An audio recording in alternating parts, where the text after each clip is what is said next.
You were created by a higher power, and Edgar Cayce knew it. But did he know more than he ever said? Imagine a man they called the Sleeping Prophet once agreed to give an interview, forbidden, vanished, erased from all archives. That very conversation where he revealed the main thing: we are not just an accidental product of evolution. We are part of a great design, carefully hidden from human eyes. Thousands of people came to him for answers.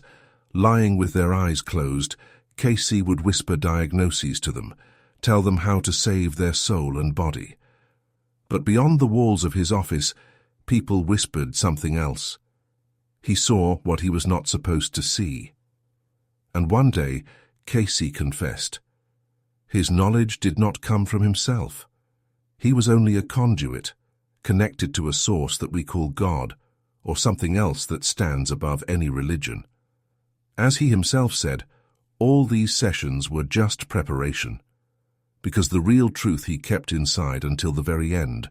It was so frightening that the world was not ready to hear it. They say this interview was recorded on tape in 1944, when Cayce's health was rapidly failing. There was only one person sitting with him, his secretary, who later swore never to open his mouth about it. But there are words that cannot be buried together with a man. Have you ever wondered why thousands of Cayce's predictions came true? Why did he see diseases without mistake, describe places he had never been to, tell stories about the lives of people he had never met? He himself did not hide. All this was not his gift. It was access to the Akashic records, the library of everything that was, is, and will be. And in that very interview, he said that the Akashic records are not just notes. They are a plan, the very blueprint by which life on Earth was created. Cayce claimed that a human being is not just a combination of flesh and bones. A human is a vessel. Inside each of us lives a fragment of that same power that stood at the origins of the universe. And if you knew how close it is to you, you would stop fearing death. Because death is just a door behind which hides your true self. You think religions were invented by people? Cayce said, no. All the religions of the world are people's attempts to explain what cannot be explained in words. Scriptures are only a faint reflection of that light, which everyone can see for themselves. He spoke of this in whispers because he knew, if he said it out loud, it would destroy him faster than any illness. Listening to Edgar, you begin to understand why so much effort was spent to erase his words. Because if people believe they are not slaves of circumstances, not blind biological material, but a part of the great source, then who can control them? In that very interview, he revealed another secret, about what holds us back, about how everything that makes a person weak, fear, hatred, envy, is not just emotion. These are tools created to cut us off from the connection with the source. The more we sink into hatred and enmity, the further we go from the power that gave us birth. Sitting in his chair with eyes closed, he spoke of what he saw after death. Cayce claimed that he lived through death thousands of times, and each time he came back with one knowing: there, beyond the edge, we return home. Not to heaven, not to paradise. Home. To where we have always been, and from where we leave only for a while to learn something here in the body. These words would please no one, not the church, not science, not governments, because they broke everything. If a person knows that he cannot truly be killed, how can he be controlled? If he understands that the higher power is inside himself, then who is the master? They say that towards the end of his life, Cayce began to say strange things. He whispered that soon a new era would open, that people would begin to hear the power without conductors, without intermediaries, that the Akashic records would become accessible to everyone. His words sounded like the rambling of a dying old man. But nearly 100 years have passed, and what do we see? Thousands of people all over the world meditate, seek contact with the higher fields. Some call it esotericism, some trendy psychology. But the essence is the same. A person reaches again for their roots, to what is hidden deeper than any religion. And here is what else he said in that very forbidden conversation. Remember, everything you call the world is only a decoration. Everything real is inside. And when you close your eyes for the last time, you will realize that you always knew this secret. These words were never spoken officially. The recording disappeared. But fragments of phrases still surface to this day. People to whom Cayce passed part of his knowledge told them in whispers, from one to another. Why? Because the truth is too simple and too dangerous. It gives no one power over you. It gives only freedom. This is what a man said, whom they wanted to forget. But memory cannot be burned like paper, especially if it is woven into millions of people who continue to ask themselves the same question. Who are we, and why did we come into this world? And is it true that we are not an accident, but a part of the great project? Think about it. If everything Edgar Cayce whispered in his final confession is true, then each of us has a key to that very door behind which there is no pain, no fear, no loneliness. He said that this key is hidden right under our nose, inside every person. But you can only see it when you stop asking small questions like, why am I so unlucky? Or, why is all this happening to me? He claimed that a person is not a victim. Never.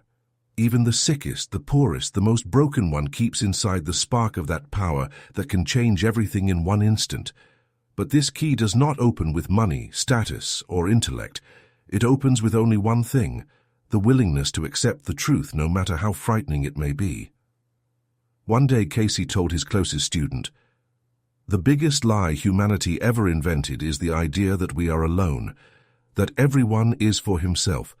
In reality, everything is arranged so that we are like drops of one ocean, separated only by illusion."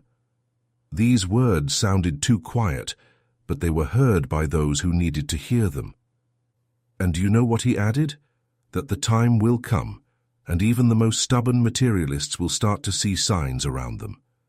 Signs will be everywhere, in dreams, in random words, in those encounters that cannot be explained by chance. People who had sessions with Cayce told strange things. Some went back home and suddenly stopped suffering from incurable diseases. Some changed their lives so drastically after his words that their relatives could not recognize them. There were also those who could not bear it, because Cayce's truth destroyed everything familiar. For some, it is easier to live in a cage than to realize that the cage is open.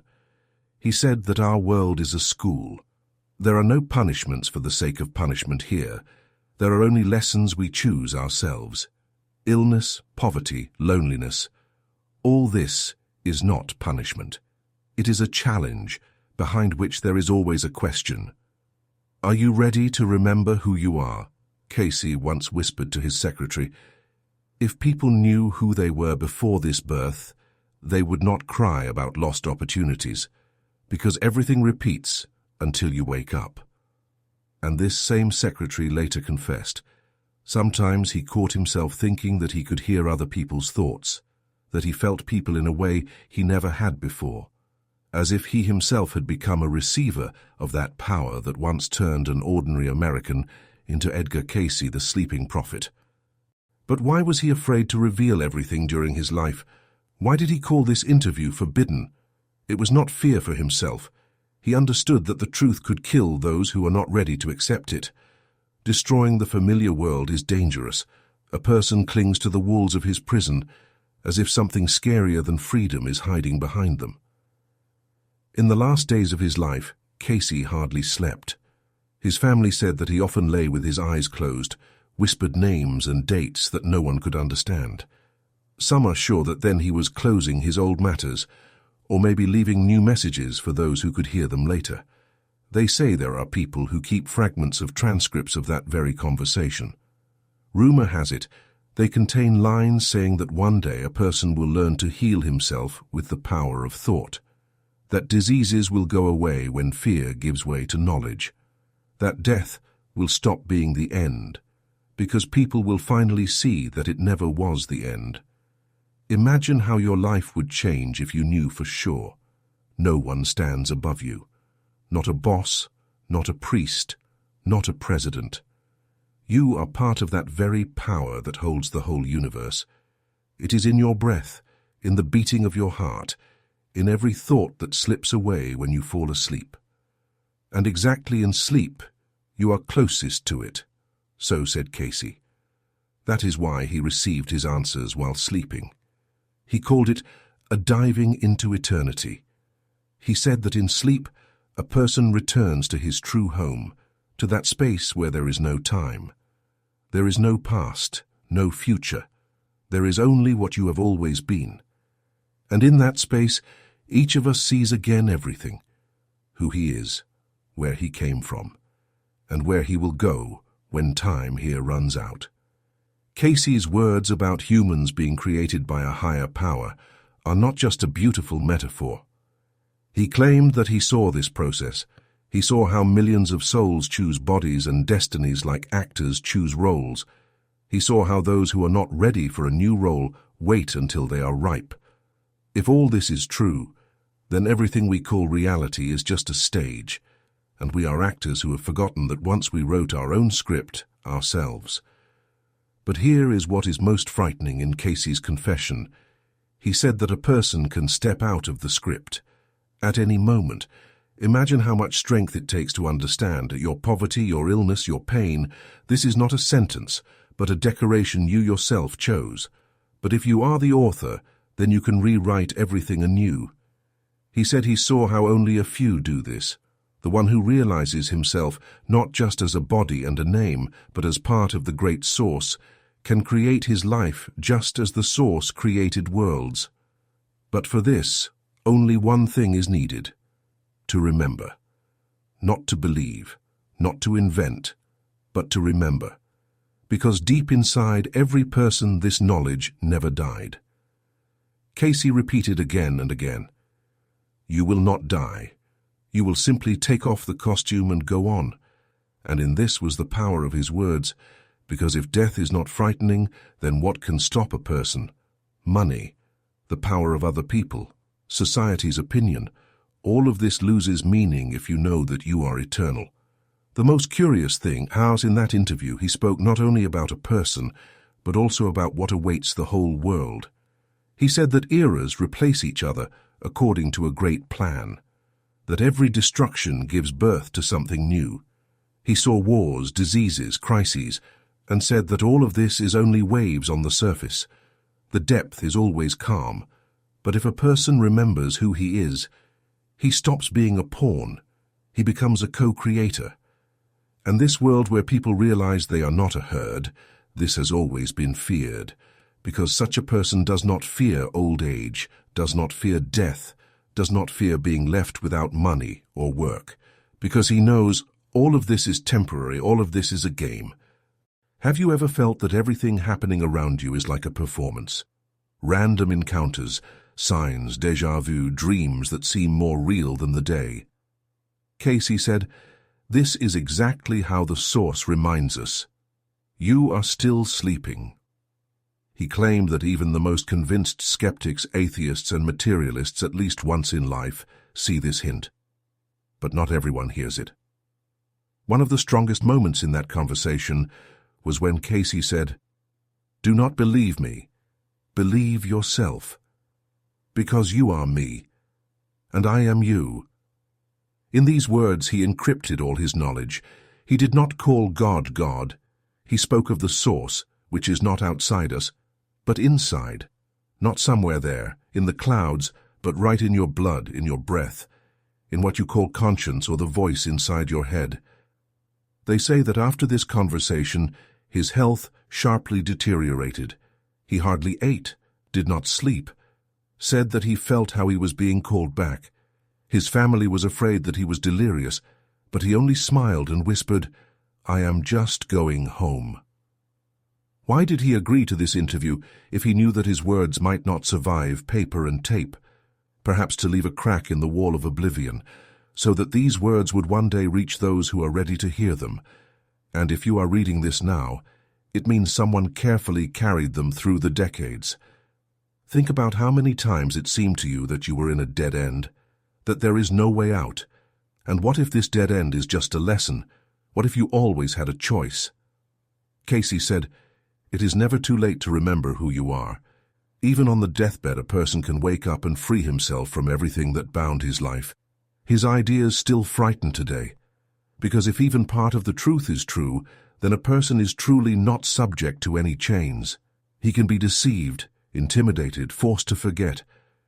But he cannot be killed, because it is impossible to kill a piece of the source.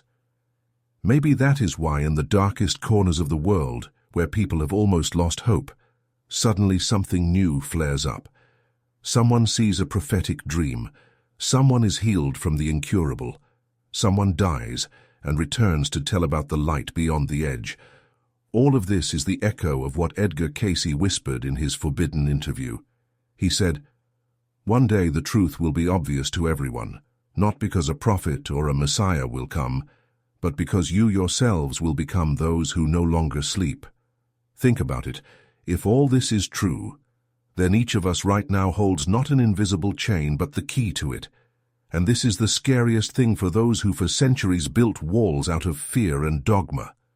Because a person who stops being afraid is a person who has awakened. Cayce spoke about how the knowledge of the higher power is always hidden in simple things, in how a person breathes, in how a child laughs, in how an old man dies, looking at the ceiling and suddenly smiles, as if seeing someone. He claimed, there is not a single moment when the source leaves a person. It is always here. We leave, but it stays. Many who heard Cayce in person later confessed he did not just speak words. Next to him, the air seemed to change. The room would become so quiet that you could hear the heartbeat. People would leave him with trembling hands, crying, laughing, hugging strangers, because for a moment they touched something greater than words. Someone will say, "All this is fairy tales." But is it not strange that these fairy tales live longer than any books? Is it not strange that Cayce's name is still whispered, where people seek answers when medicine and science fall silent? He left behind thousands of pages of predictions, but the main prediction was not about wars and disasters. It was about the fact that a person would remember himself. And this would be scarier than any bomb, for those who were used to ruling over other people's fears. There is an old recording where Cayce says, "When a person remembers that he is not a body, he will no longer fear the body." In these words is the whole essence. We hold on to aging, illnesses, poverty, because we believe this is all we have. But what if we have everything? What if each one of us is a gate through which the great power can create worlds? In his last dreams, he saw how people, gathered together, begin to heal each other. Without doctors, without medicine, with the power of thought, the power of the heart, the power of remembering who they are. He said, "This is the future. It is already knocking at the door. The only question is, are you ready to open?" Those who heard these words feared them more than any prophecies about disasters, because cities can be destroyed, but the memory of who you truly are cannot be destroyed. Think about it. Why do the oldest books of humanity speak of the same thing? Buddha, Christ, ancient prophets, they all said the kingdom of God is within you. They all tried to say that a human is not a toy in the hands of fate. They all knew what Cayce repeated for the 20th century. And for this they tried to erase him. Today the name of Edgar Cayce does not live in museums. It lives in the questions a person whispers to himself at night. Who am I? Why did I come here? Why do I feel that there is something more than work, loans and television? And every time someone seriously asks this question, he himself becomes part of that very forbidden truth. Maybe you are reading this and thinking, beautiful words, but what next? And next, nothing, and everything, because next is you yourself. Cayce said, "No one will give you more power than you already have. Your task is not to get it, but to remember it." He believed that one day people would stop looking for answers outside, that they would close their eyes and see inside themselves everything they were searching for in all the books and temples. And that moment would be the beginning of a new era. An era where a person finally raises his head and says, "I am part of the source, and that means I am the source myself." This is not fantasy. This is what frightened and will continue to frighten for a long time. Because a person who knows himself cannot be controlled. And in this is the whole meaning of Cayce's forbidden interview. It did not promise paradise. It did not threaten with hell. It whispered a simple thing. You are free. You have always been free. You just forgot about it. What if all this is not just the words of a dying prophet? What if it is a reminder that was meant to reach you exactly now? It does not matter who you are, a bus driver, a retiree, a businessman or a nurse. It does not matter where you live, in a noisy city or in a small house by the forest, you still carry this key inside you. Cayce said, the biggest mistake of a person is to think that the source is somewhere far away. It is closer than breath. It is in every inhale, in every heartbeat. But a person is too used to looking outside. Power, money, other people's opinions, all this is just a distraction. One day he said, when you pray, you do not beg God to give you something. You return to yourself what was always yours. And if you think about it, these words are more dangerous than any revolution. Because if a person understands that he already has everything inside, he no longer needs intermediaries between himself and the source.